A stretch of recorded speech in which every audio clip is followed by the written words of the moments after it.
Assalamualaikum warahmatullahi wabarakatuh. Sebelumnya, perkenalkan nama saya Marsha Olivia dengan NIM 2355202007 dari program studi Teknik Informatika mata kuliah Data Mining mengenai algoritma supervised learning. Di sini saya akan memaparkan hasil dari pemodelan yang telah saya lakukan dengan studi kasus forecasting bidang finansial untuk saham BBCA dan studi kasus klasifikasi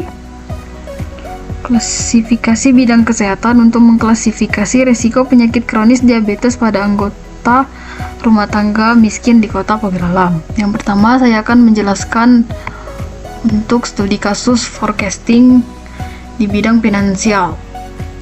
Yang pertama yaitu melakukan business understanding. Di sini akan menampilkan informasi tujuan dari proyek forecasting.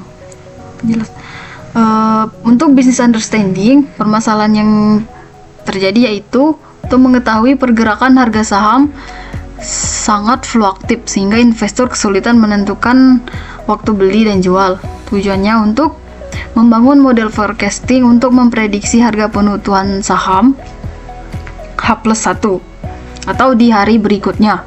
Targetnya untuk meminimalkan nilai error prediksi. Yang kedua yaitu untuk mengimport library. Di sini saya menggunakan beberapa library. Yang pertama yaitu Pandas. Import Pandas SPD.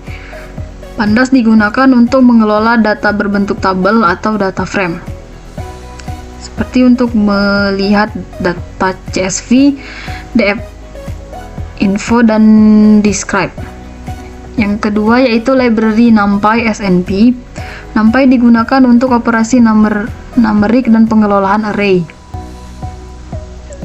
Yang ketiga yaitu library Matplotlib Pplot SPLT digunakan untuk memvisualisasikan data. Selanjutnya yaitu menggunakan prompt_scalar.metric import mean absolute error.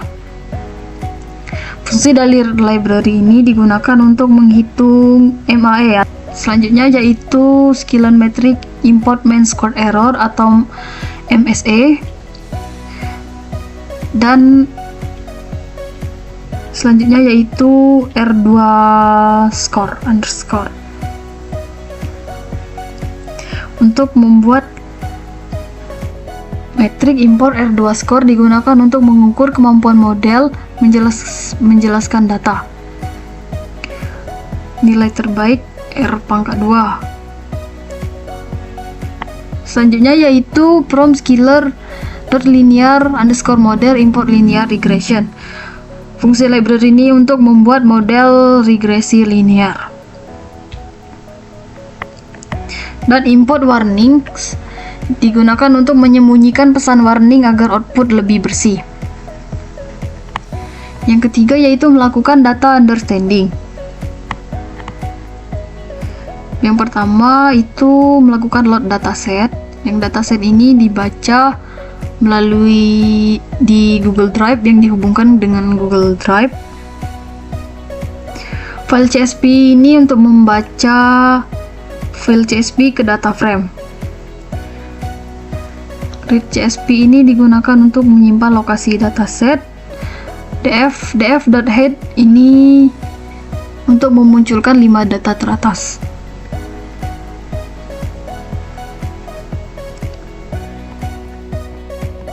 Terus ini melihat struktur data. Lanjut untuk melihat struktur data. Print jumlah baris dan kolom df shape berfungsi untuk menampilkan ukuran dataset. Yang kedua yaitu df.info digunakan untuk menampilkan nama kolom, jumlah data, dan tipe data. Selanjutnya yaitu df.head untuk menampilkan 5 data pertama. Ini dia informasi untuk jumlah baris dan kolom. Dan ini munculkan 5 data pertama. Untuk df.describe berfungsi untuk menampilkan statistik, yaitu mean, minimum, maksimum, standard deviation, dan quartile.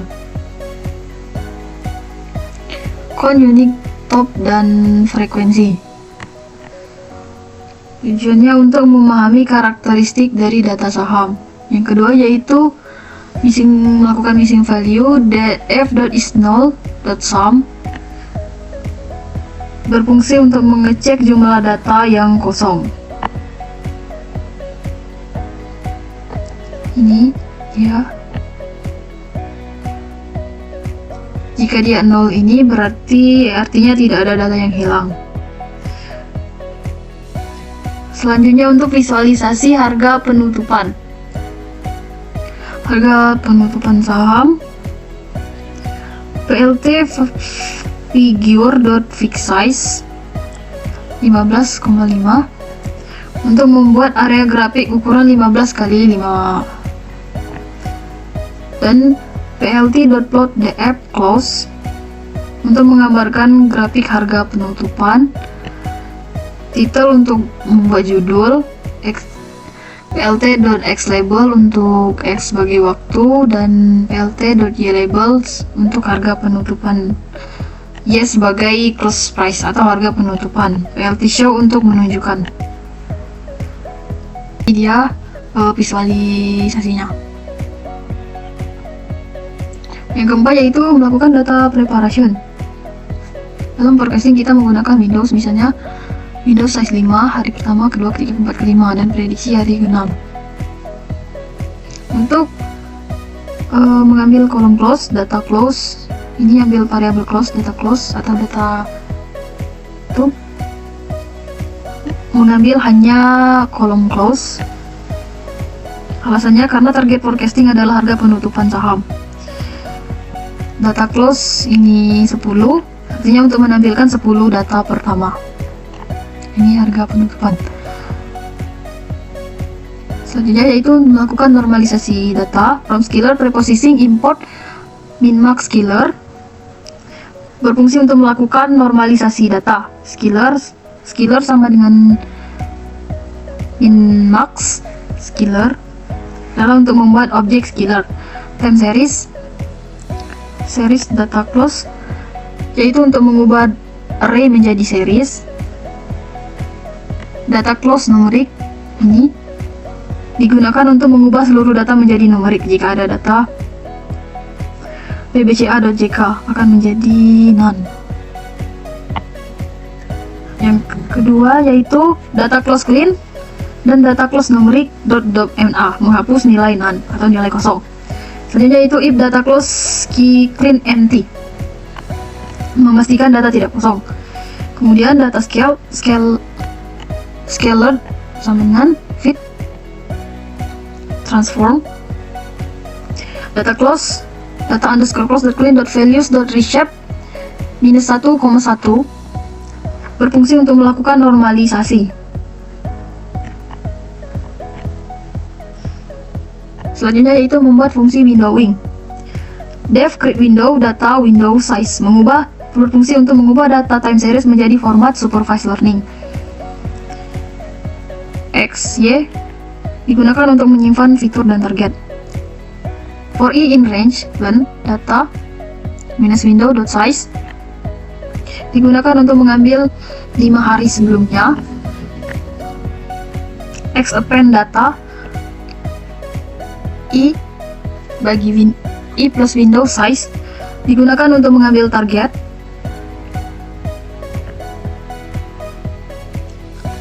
Selanjutnya yang ini return np array x np array digunakan untuk mengubah list menjadi array. Selanjutnya yaitu membentuk dataset windowing. Window size 5 atau ukuran windownya yaitu 5. X, Y sama dengan create window buka kurung data scale, window size. Contoh menginputkannya itu hari 1, hari 2, hari 3, hari 4, hari 5, outputnya akan menjadi hari 6. Seperti itu. Terus print X shape dan print Y shape untuk melihat ukuran dataset. Selanjutnya reshape data. X sama dengan x.reshape buka kurung x.shape 0,x.shape 1. Berfungsi untuk mengubah bentuk data agar sesuai format linear regression ini, atau mengubah data RenShape ini. Lanjut untuk melakukan split train test, yaitu membagi data menjadi 80% data train dan 20% data test, karena time series tidak boleh diacak. Tuh, ini membagi target X train sama dengan X split index, X test sama dengan split index.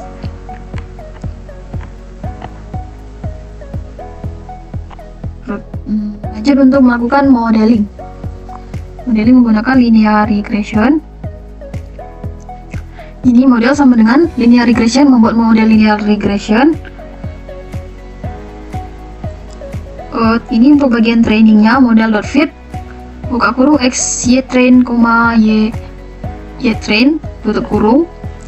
Dilakukan untuk melatih model menggunakan data training. Model mempelajari hubungan 5 hari sebelumnya menjadi harga hari berikutnya. Ini menampilkan data sukses. Lanjut untuk prediksi. Y underscore pred sama dengan model.predict dari X-test, melakukan prediksi terhadap data testing. Selanjutnya kembali ke skala asli.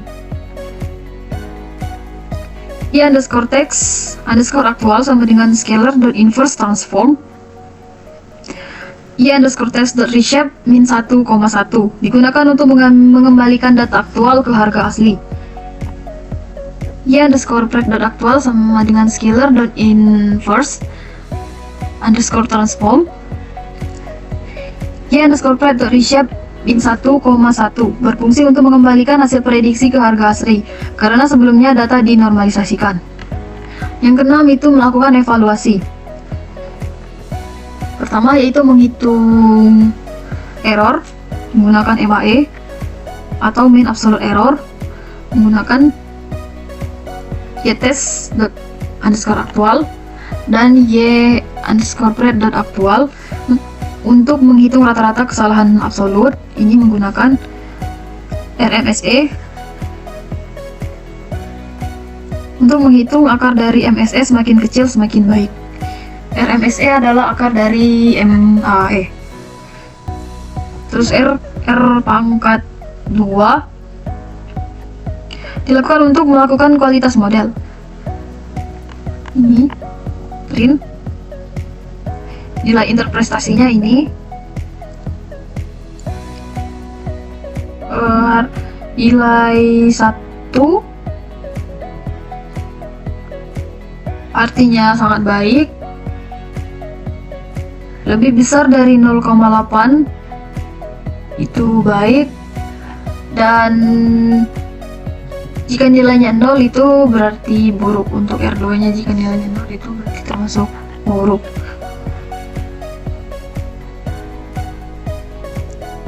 Untuk tahap visualisasi hasil ini digunakan untuk membuat area grafik. plt.plot digunakan untuk menampilkan harga aktual. plt.plot y underscore pred underscore aktual label sama dengan prediksi untuk menampilkan hasil prediksi. plt.title untuk judul. X label periode.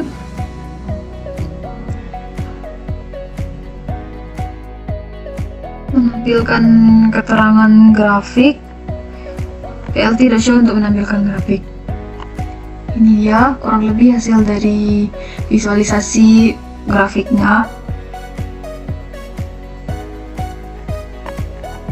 Lanjut untuk deployment forecast H+1, mengambil data terakhir. Prediksi hari berikutnya, last window sama dengan data scale. Windows.size berfungsi untuk mengambil 5 data terakhir. Reshape. Last window sama dengan last window.reshape, mengubah format agar bisa dibaca oleh model.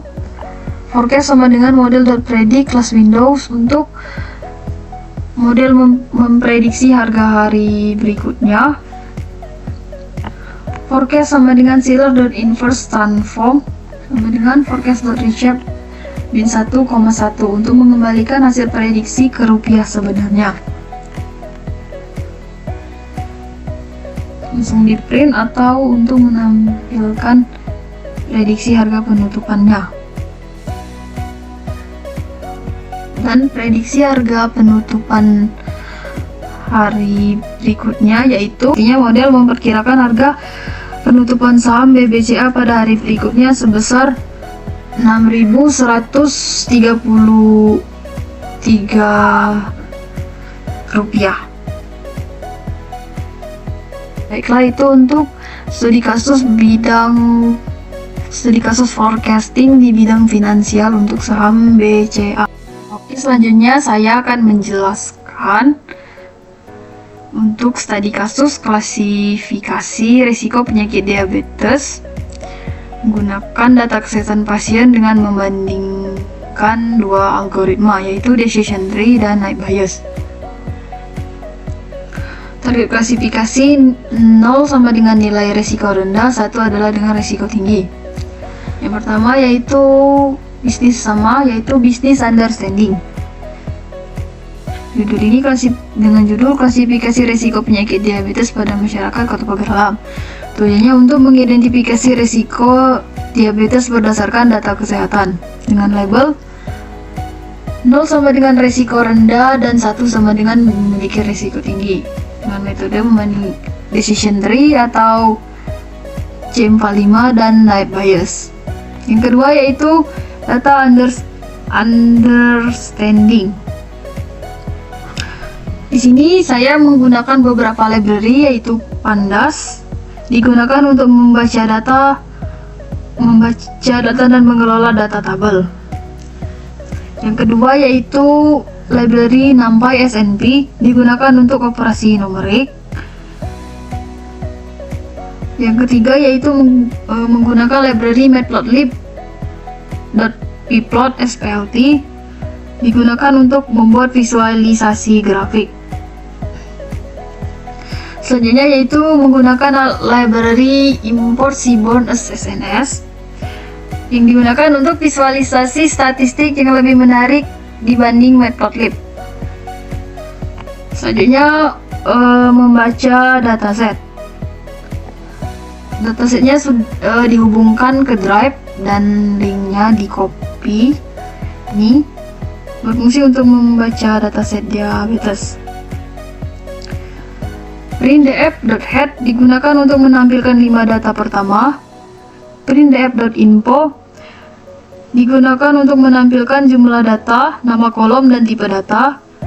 Printdf.describe digunakan untuk menampilkan statistik yaitu mean, min, max, std, dan kuartil.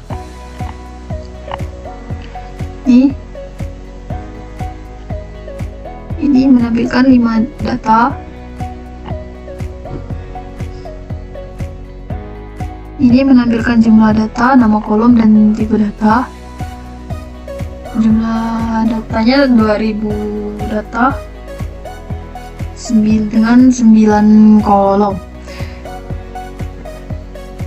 Ini untuk deskripsinya yaitu mean, min, max, std, dan kuartil. Selanjutnya yaitu visualisasi distribusi kelas.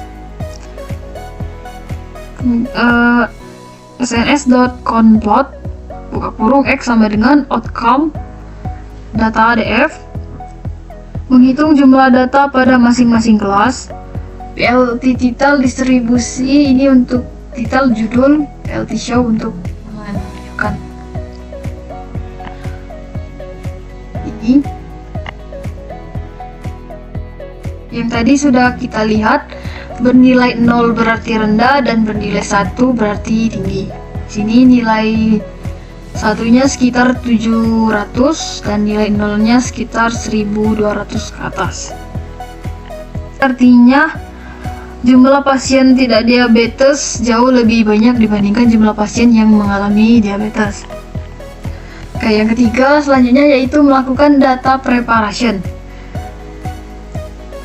Untuk kode yang ini mengatasi nilai yang tidak valid, kolom glucose, blood pressure, skin thickness, insulin, dan BMI. Fungsi untuk menentukan kolom yang tidak boleh bernilai 0. Mengapa? Karena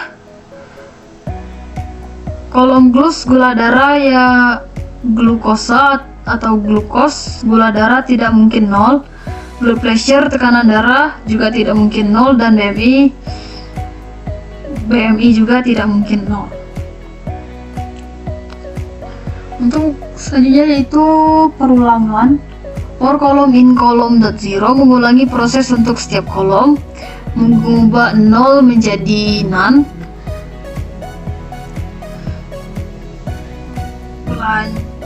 Mengisi missing value, fungsi mengganti nilai kosong dengan rata-rata kolom. Lanjut.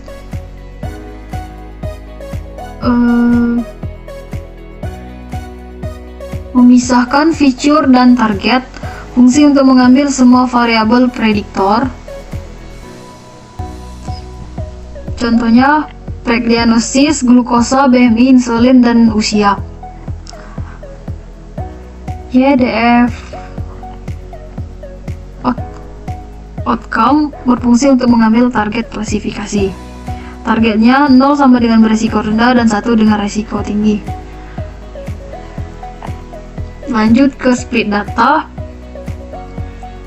Import from sklearn.model selection import trend test.split. Fungsi library ini untuk membagi data menjadi data training dan data testing. Split xtrain, ytrain, xtrain, xtest, ytrain, ytest sama dengan train underscore test dot split buka kurung x.y. Test size sama dengan 0.1, random state sama dengan 42, dan select TP sama dengan y. Jadi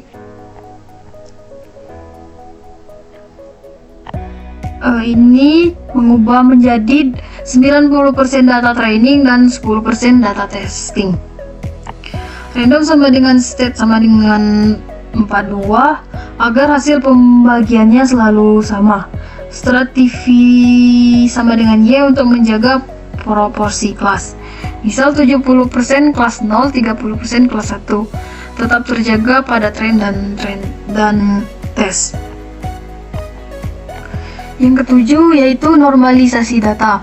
Import sklearn.preprocessing import standar sklearn. Library ini dilakukan untuk melakukan standarisasi data. Sklearn sama dengan standar.sklearn untuk membuat objek. Selanjutnya yaitu feed dan transform. Extend sama dengan sklearn.prep feed underscore transform buka kurung x underscore train tutup kurung berfungsi untuk menghitung mean standard deviation lalu menormalisasi data training. Yang ini transfer data digunakan untuk menggunakan parameter yang sama dari training.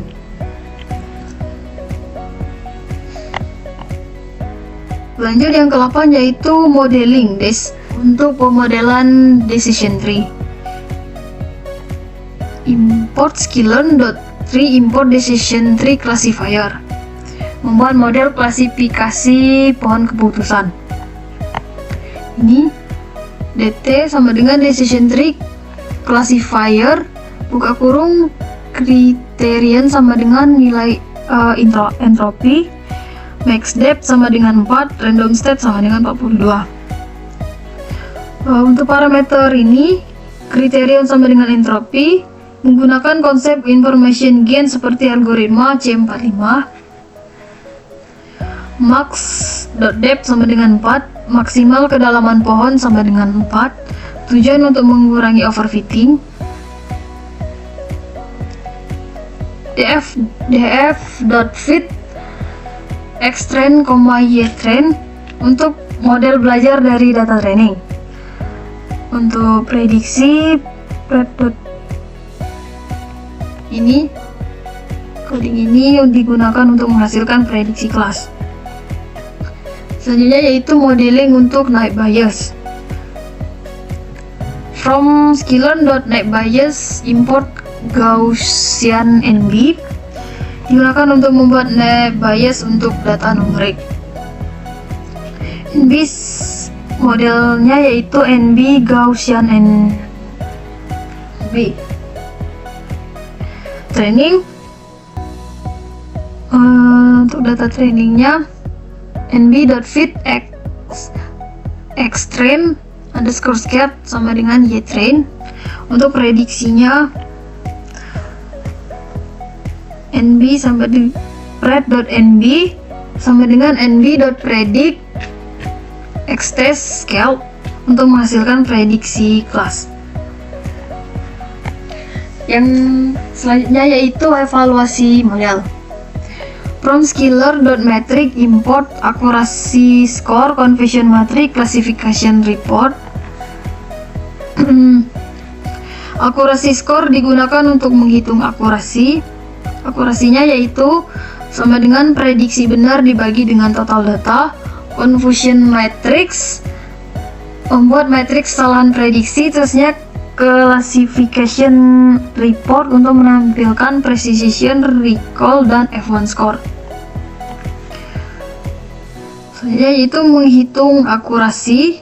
ACC.dt sama dengan akurasi score ytest, ypred.dt. Akurasi untuk decision tree. Yang ini akurasi untuk naive Bayes. Ini untuk menampilkan hasil.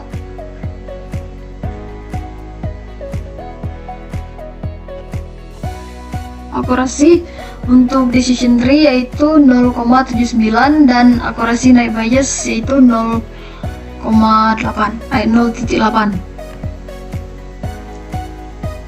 Selanjutnya yaitu confusion matrix, membuat figur, membuat dua grafik berdampingan. Ini fungsi ini, parameter ini digunakan untuk membuat dua grafik berdampingan. sns.heatmap confusion matrix xytest dt ini digunakan untuk menampilkan confusion matrix dengan decision tree, dan ini untuk menampilkan confusion matrix dengan naive Bayes. Ini dia.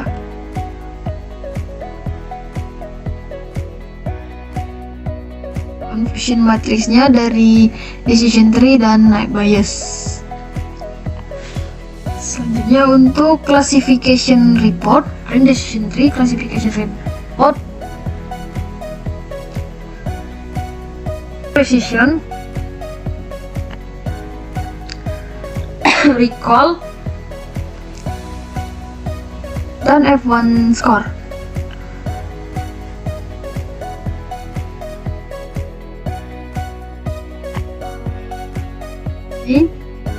Selanjutnya untuk bagian visualisasi pohon keputusan, import sklearn plottree, import plottree untuk menggambarkan struktur dari decision tree.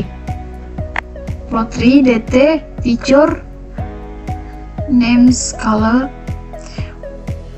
untuk menampilkan atribut yang digunakan, aturan keputusan, kelas hasil prediksi. Contoh aturan, glukosa yang lebih dari 127 berarti memiliki risiko tinggi. Ini